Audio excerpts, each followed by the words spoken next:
کمیسیون آمریکایی آزادی‌های دینی بین المللی آمریکا روز 25 اپریل گزارش سالانش درباره وضع آزادی دین در کشورهای دنیا را نشر کرد.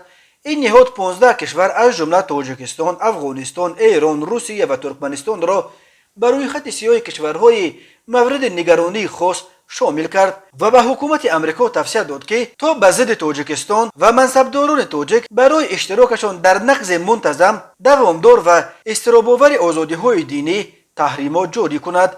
تاجیکستان از سال 2016 اینک 7 سال باز به طور دائم برای سرکوب آزادی‌های دینی در روی خط سیاه آمریکا قرار می‌گیرد. واشنگتن باید نسبت به کشورهایی که در روی خط سیاه می‌افتند تحریمات جاری کند، ولی اعلان تحریمات نسبت به تاجیکستان هر سال به دلیل منفعت‌های استراتژیکی آمریکا به تأخیر می‌گذارد. مقامات تاجیکستان گزارش اخیر آمریکا را درباره وضع آزادی‌های دینی هنوز شرح ندادند. در بخش تاجیکستانی گزارش کمیسیون آزادی‌های دینی گفته می‌شود که سال 2021 نشان دهنده‌های تاجیکستان در عرصه آزادی دین همچنان بد باقی مانده.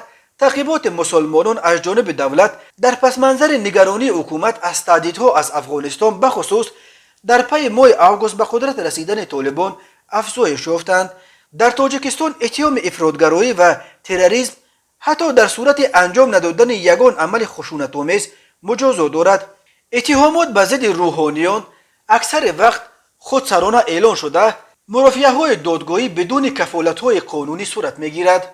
بنا به این گزارش زنهای دیندار درباره فعالتر شدن معرکه‌های ضد زنان حجاب‌پوش از جمله منع ورود زنان و دختران حجاب‌پوش به مؤسسه‌های چون بیمارستان و مکتب‌ها و بازداشت زنها برای پوشیدن حجاب خبر دادند.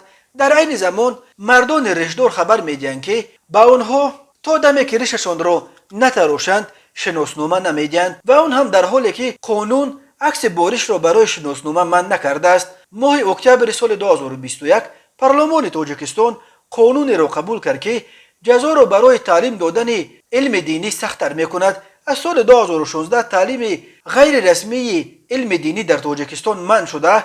تنها به والدان حق داده شده است که فقط به فرزندان خود علوم دینی را درس بدهند.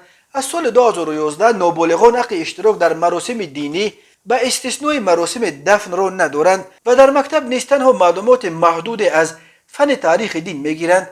قانون نو جریمه را برای تعلیم غیر قانونی علوم دینی بالاتر برده، همچون جزا تا 3 سال زندان را نیز پیش بینی میکند. مقامات میگویند از سال 2019 دست کم 1833 حالت تعلیم غیر قانونی علوم دینی را با اشتراک 43 امام، 983 روحانی غیر رسمی و 32 آموزگار آشکار کردند. حکومت تاجیکستان سال 2021 تعقیب روحانیان را همچنان ادامه داده. 12 فوریه روحانی شناخته سراج الدین عبدالرحمانوف با وجود آنکه از مقامات تنقید نمیکرد برای موعظه‌های بدون اجازتش به 5 سال و 6 ماه زندان محکوم شد.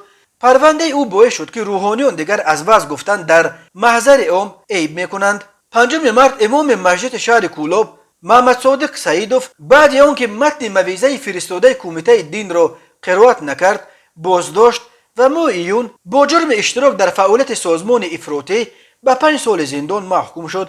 کمیسیون آزادی‌های مذهبی و حکومت آمریکا چنین پیشنهادها داده است. تاجیکستان برای نقض دوامدار، منتظم و اضطراب‌آور آزادی‌های دینی دیگر باره همچنین کشور مورد نگرانی خاص ثبت کرده قرار خود را از اعلان تحریمات به ضد دوشنبه را بیکار کند. در عوض کمک‌های آمریکا به حکومت تاجیکستان در عرصه امنیت شرط گذارند که قانون دین سال 2009 اصلاح شده وضع آزادی عقیده و آزادی دین بهتر کرده شود و منصبداران تاجیک حتما در مسئله آزادی دین ترینینگ بگیرند و به آنها برتری آزادی دینی برای مبارزه و پیشگیری افراطگرایی فهمانده شود. نسبت به مؤسسه‌های دولتی و منصبداران تاجیکستان که مسئول نقض جدی آزادی دینی می باشند از طریق بستن حساب‌های بانکی و منع سفرشان به آمریکا تحریمات جاری کرده شود و به حکومت تاجیکستان در سطح عالی‌تر با مقصد معین کردن و بلافاصله آزاد کردن افرادی که در تاجیکستان برای فعالیت‌های آسایشته دینی و منسوبیت دینی محکوم به زندان شدند فشار آورده شود. همچنین تقاضا شود تا به ناظران بین المللی امکان نظارت شرایط در زندانهای تاجیکستان داده شود.